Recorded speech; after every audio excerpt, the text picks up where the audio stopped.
Solusi kredit macet itu hanya ada dua. Yang pertama itu diselesaikan oleh Anda sendiri ataupun dipaksa untuk menyelesaikan oleh pihak perbankan. Nah, bagaimana saya membahas ini? Tonton video kali ini sampai selesai.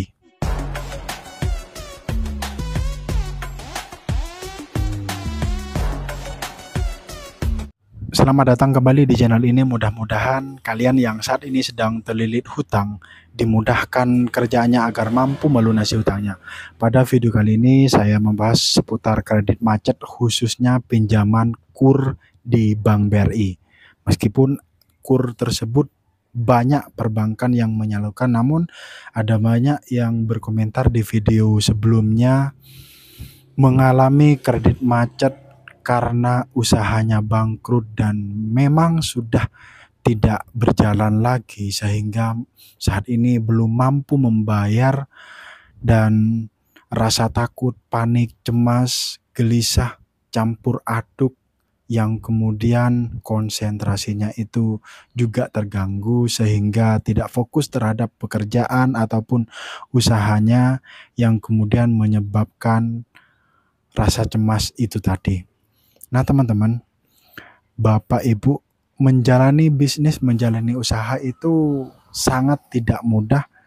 Tidak seperti hitungan perbankan yang dimana usahanya itu omsetnya segini, kemudian cash flow-nya begini dan ada keuntungan segini, maka kemudian secara formal bisa mengangsur seperti itu. Namun faktanya membangun sebuah usaha itu sangat fleksibel, dinamis, dan bahkan harus update, berinovasi seperti itu. Artinya tidak selalu 1 tambah 1 sama dengan 2 seperti itu. Artinya tidak ada teori pasti dalam membangun bisnis, yang ada seberapa kuat teman-teman itu bertahan di usaha itu sehingga kemudian menjadi sukses. Nah,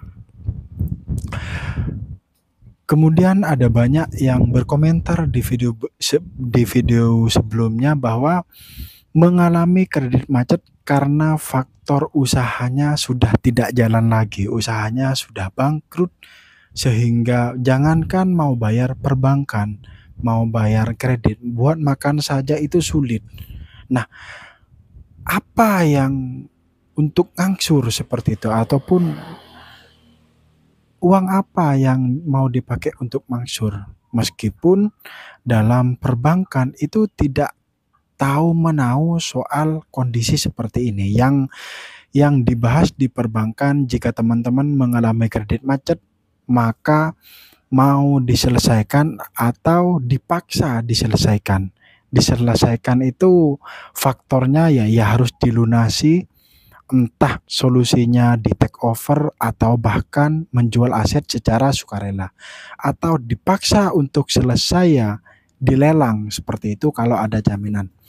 Nah, sebetulnya kredit usaha rakyat yang terkenalnya itu adalah KUR merupakan program pemerintah di mana bunganya itu disubsidi oleh pemerintah, sehingga angsuran kalau pinjam 50 juta kemudian ketemunya sekitar kalau 3 tahun sebesar 1.500.000, kemudian dianggap murah sama masyarakat karena itu bunganya disubsidi oleh pemerintah. Nah, tujuan awal pemerintah untuk mensubsidi bunga kredit usaha rakyat itu dalam rangka untuk menumbuhkan ataupun bagaimana UMKM ini bisa tumbuh, berkembang, dan maju seperti itu. Sehingga tidak ada lagi alasan masyarakat tidak mendapatkan modal ataupun sudah mempunyai jaminan tapi sulit mendapatkan modal karena terhalang dengan bunga yang sangat besar jika pinjaman yang reguler seperti itu. Nah, dari problem ini kemudian pemerintah hadir ngasih solusi untuk kredit usaha rakyat ini.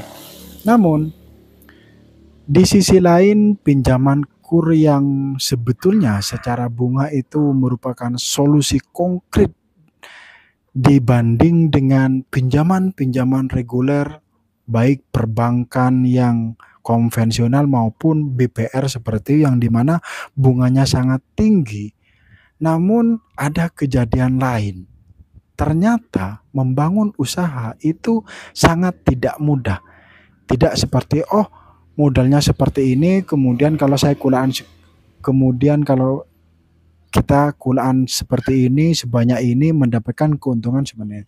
Nah, fakta di lapangan pada saat menjalani usaha, baik itu di sektor pertanian, retail maupun kulineran seperti itu, banyak sekali problem yang tidak ada di teorinya. Sehingga pada saat teman-teman menjalani usaha dengan modal perbankan, khususnya pinjaman KUR, kemudian usahanya itu tidak sesuai dengan ekspektasi, maka yang terjadi jika mengalami kredit macet, ya mau tidak mau perbankan cuma mau tahu ini pinjamannya diselesaikan ataupun dipaksa diselesaikan seperti itu, sehingga mungkin disinggung sama teman-teman di kolom komentar sebenarnya penagihannya ya sangat kasar seperti itu. Ya sebetulnya begini, saya buka ya, saya mantan pegawai perbankan khususnya di pinjaman KUR. Dulu saya kerja di Bank Mandiri. Ya pada saat saya punya nasabah yang mengalami kredit macet, di mana kita itu dituntut performa, sehingga atasannya lagi itu ya menyorot ketika ada nasabah yang macet seperti itu, ataupun ada nasabah yang nunggak. Akhirnya apa yang bisa dilakukan oleh teman-teman marketing, yaitu ya menagih dengan caranya sendiri-sendiri, meskipun sebetulnya mengancam atau apa itu ya sebetulnya ya tidak boleh. Namun fakta di lapangan sangat banyak ditemui yang seperti itu. Maka pada saat kita mengalami kredit macet, apa yang bisa kita lakukan? Teman-teman, disclaimer dulu, saya tidak ngasih solusi secara uang. Berdasarkan fakta, saya juga pelaku usaha yang mengalami bangkrut di salah satu usaha, kemudian di mana usaha tersebut saya peroleh salah satunya modalnya itu dari pinjam KUR di Bank BRI, dan sekarang saya masih belum mampu untuk menyelesaikan pinjaman tersebut.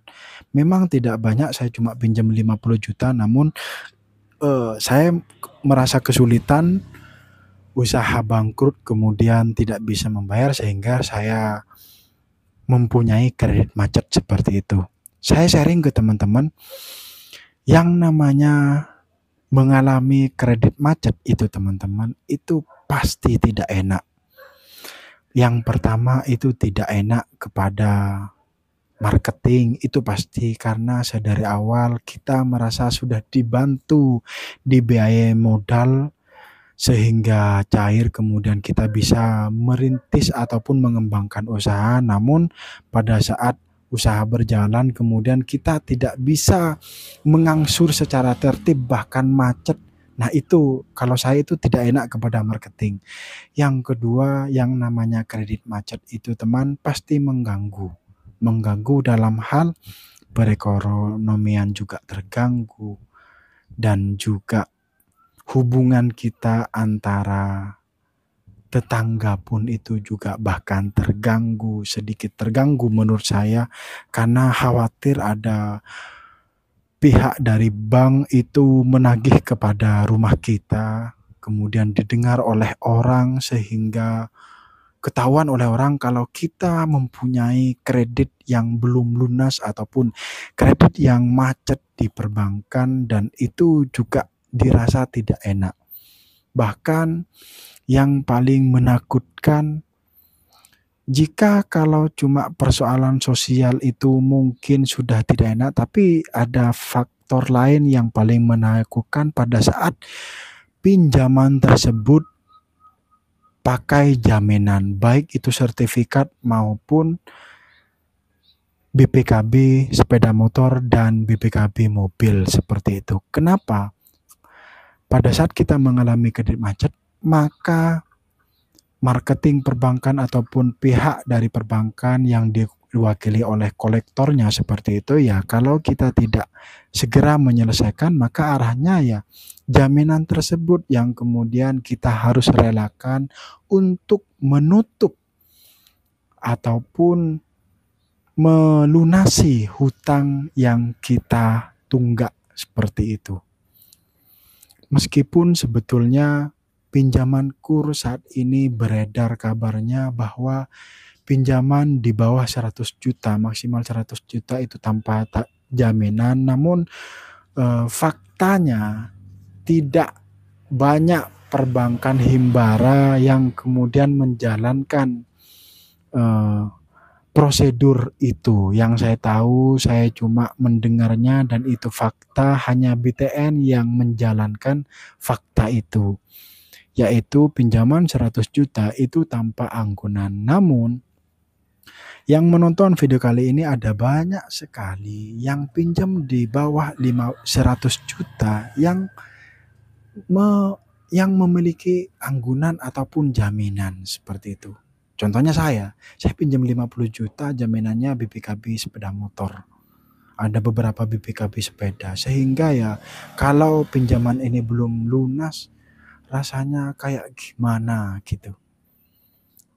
Yang bisa saya lakukan, ini sharing ya teman-teman, adalah saya sekarang bukan meninggalkan ya, tapi lebih depending dulu persoalan ini. Artinya saya menyadari, saya sadar saya mengalami kredit macet dan sekarang saya mau memperbaiki ekonomi dulu. Saya tinggalkan usaha, kemudian saya kerja di orang. Seperti itu dengan gaji UMR. Meskipun sebetulnya gaji UMR itu kalau dicukup-cukupin sebetulnya cukup mampu untuk membayar angsuran kembali. Namun ya sudah kadung macet seperti itu, saya menilainya karena kebutuhan juga banyak ya sudah saya mau ngumpulin uang dulu, kemudian nanti niat saya kemudian dilunasi, saya datang ke perbankan, ke BRI, kemudian saya lunasi seperti itu. Dan rasa-rasanya langkah seperti ini merupakan langkah yang sangat rasional, karena pada saat teman-teman sudah kadung mengalami kredit macet, bahkan tunggakannya itu di atasnya kol 5, jika teman-teman hanya membayar satu angsuran satu itu masih tetap menggulung seperti itu. Jadi kalau teman-teman mau mengikuti langkah saya ya silakan, namun dengan pertimbangan keluarganya teman-teman seperti itu. Yang bisa saya lakukan, saya stop dulu tunggaan ini, kemudian saya mau bayar tunggaan-tunggaan yang kecil-kecil dulu, baik itu pinjaman ke siapapun, saya selesaikan, dan jika ekonomi saya membaik, bismillah, saya akan melunasi hutang tersebut, saya akan datang ke BRI. Karena sebetulnya tidak ada solusi yang diberikan oleh pemerintah dalam hal ini pada kalian, pada kita yang mengalami kredit macet. Yang ada programnya itu semuanya adalah program untuk yang lancar-lancar aja. Untuk program yang macet itu masih belum ada. Dulu pernah ada untuk penghapusan kredit macet, namun itu bukan pinjaman yang disubsidi seperti itu, adalah pinjaman-pinjaman yang reguler, kemudian yang punya hutang di himbara ataupun di bank plat N. Nah teman-teman, sejujurnya podcast ini berdasarkan fakta dan pengalaman. Jika teman-teman mempunyai solusi konkret yang kemudian bisa menyelesaikan hutang tanpa gali lubang tutup lubang, boleh teman-teman bisa share di kolom komentar sehingga baik yang menonton yang lain ataupun saya bisa mendapatkan pelajaran dari sarannya teman-teman. Jika itu baik, kenapa tidak untuk saya ikuti. Sekian video kali ini. Yang saat ini lagi berjuang untuk melunasi hutang, saya doakan semoga usaha pekerjaannya lancar agar mampu melunasi hutangnya. Mudah-mudahan video kali ini bermanfaat. Sampai jumpa di video berikutnya.